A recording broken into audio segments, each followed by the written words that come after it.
Bismillahirrahmanirrahim. Inshallah, here I'm going to review chapter 1 material from Algebra 1, and this is about radical equations and functions. Okay, we really learned three things in this chapter.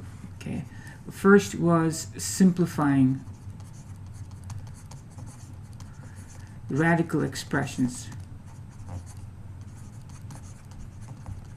Okay, so simplifying radical expressions, things like this, okay, square root of 16x cubed y to the fourth, and then you would have to simplify that. And the second thing that we learned is solving radical equations. So solving radical equations, and that was things like x minus 4, the square root of that plus 3 equals 5 or something like that. So solving radical equations where there was an equal sign. So simplifying radical expressions, solving radical equations, and finally the last part of what we learned was understanding radical functions. The general radical function was f of x equals a times the square root of x minus vx plus vy.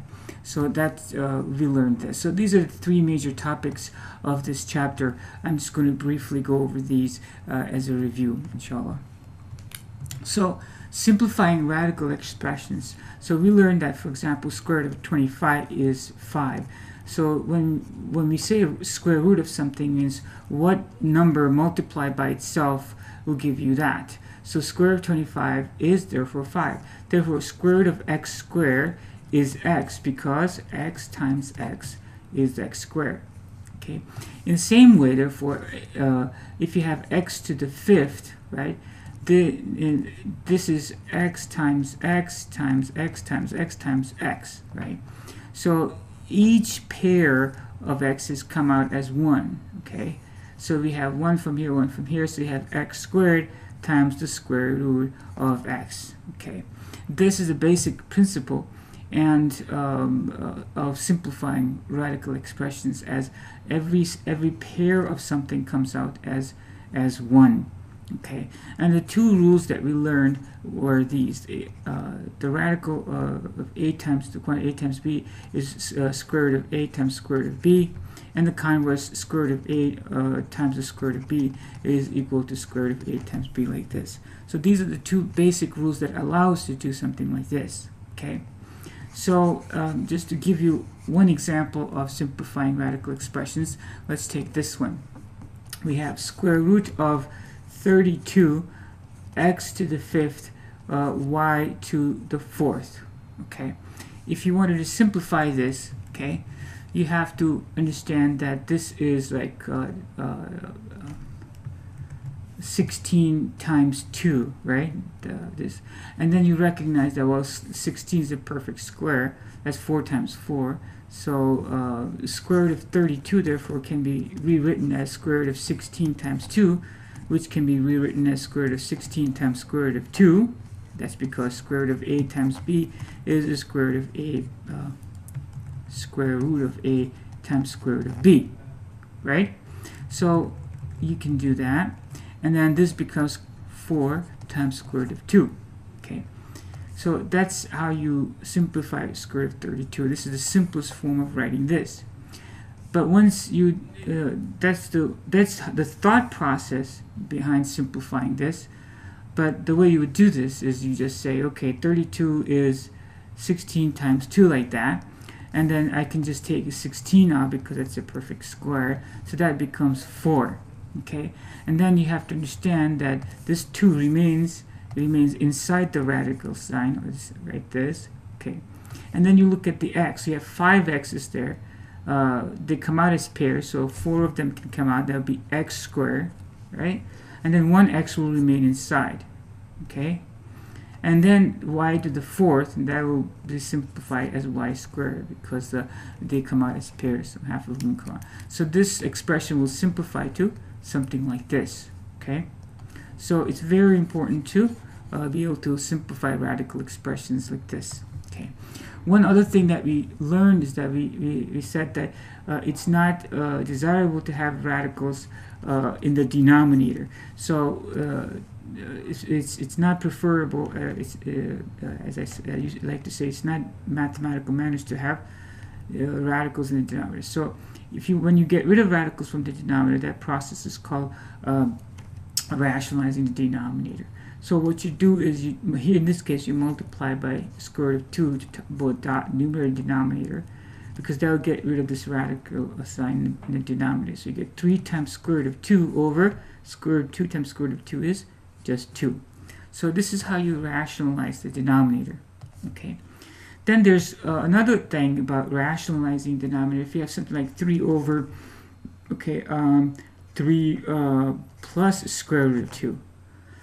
In this case, if you want to rationalize this denominator, say you have to multiply by its conjugate, 3 minus square root of 2. That's 3 minus square root of 2 to top and bottom. So these two pairs, okay, it's because here, see, if you were to just multiply top and bottom by square root of 2, okay, it would not work, because then you would have to distribute the square root of 2 to both of these numbers, and you're stuck with the radicals still. To get rid of this radical, you have to multiply. You have to use a more cunning trick. Okay, you have to multiply top and bottom by 3 minus square root of 2. 3 minus square root of 2. Okay, then you have 3 times the quantity 3 minus square root of 2 on the top, and this denominator here, okay, simplifies, because this denominator is a plus b times a minus b, and that's a squared minus b squared. Okay, we learned this before, right? So that's a special case. So this becomes a plus b times a minus b, becomes a squared. A is 3. That's 3 squared minus b squared. B is square root of 2. Now square root of 2 squared is 2. See, that's now you've gotten rid of the radical sign. So this becomes 3 times the quantity 3 minus square root of 2 over, this is 3 squared is 9, minus 2 is 7. Okay, so you can distribute this if you like, 3 minus 3 square root of 2 over 7. Okay, so that's a special case of rationalizing the denominator, or getting rid of the radical sign from the denominator. Okay, we also did other simplifications, such as 2 square root of 3 plus 5 square root of 3. This became 7 square root of 3, right? So and then, or 13 square root of 2 minus 14 square root of 2. This became negative 1 square root of 2, like this. Okay, so that's the first part of this chapter, was to simplifying radical expressions. The second part of this chapter was solving radical equations. Okay, the principle here was, if you have a radical equation like this, okay, the idea is to first isolate the radical all by itself and then square both sides. In this case, the radical is all by itself already, so you just square both sides over here. Then you have x minus 4 equals 25. And then solve for x, adding 4 to both sides, and you get x equals 29. Okay? If the square root sign was not by itself, for example, if I had 2x minus 3, okay, plus 1 equals 6, okay, then I have to isolate it first. So this one is kind of tagging to this, so I have to first get rid of the 1, like this. Okay, then I get square root of 2x minus 3 equals 5, and then I square both sides. 2x minus 3 equals 25. Add 3 to both sides, I get 2x equals 28, and then divide both sides by 2, I get x equals 14. Okay, so that's how you solve these radical equations. And the third thing that we learned in this chapter was about radical functions. The parent radical function is this, y equals square root of x. And this parent function looks like this. Okay, I like to suggest that radical functions, they look like kind of like the radical sign, like the square root sign. You know, it looks like this. right? So the one key thing to appreciate about this function is that domain and range are restricted. X is restricted here to everything that's positive over here because you can't take a square root of a negative number. And the range similarly is restricted so that y's value is greater than 0. So domain and range are restricted for radical functions like this. So that's a parent radical function. From this we appreciate that the graph of y equals negative square root of x will be a mirror image of this across the x-axis like this.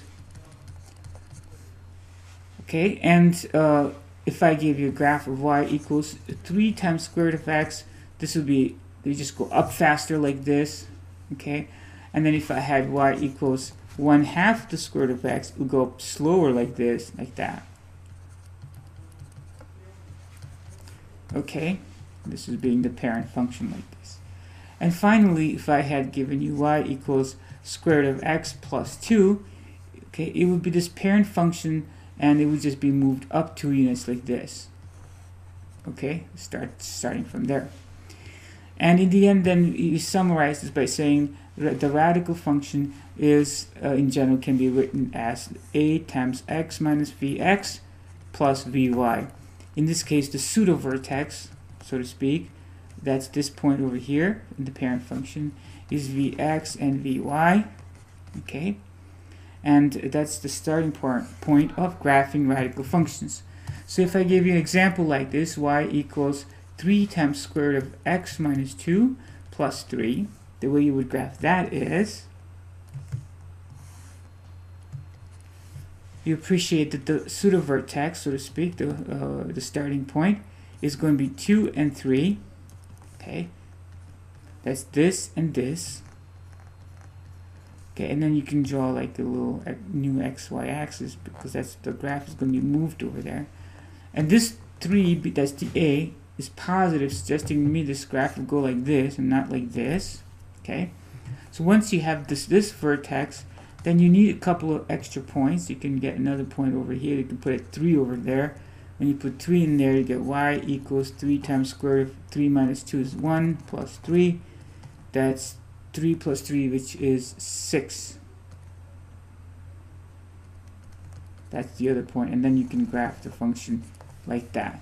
Okay, so this is how you graph radical functions. Okay, so so that's a brief summary of this chapter. Again, in this chapter we learned 3 things. Okay, one thing is simplifying radical expressions, and the second thing is solving radical equations, and the third thing was understanding radical functions whose general equation look like this. Okay, so inshallah next time then we can build on this knowledge and learn some more. Until then, salatu wassalamu ala rasulillah, alhamdulillahi rabbil alameen. Assalamu alaikum.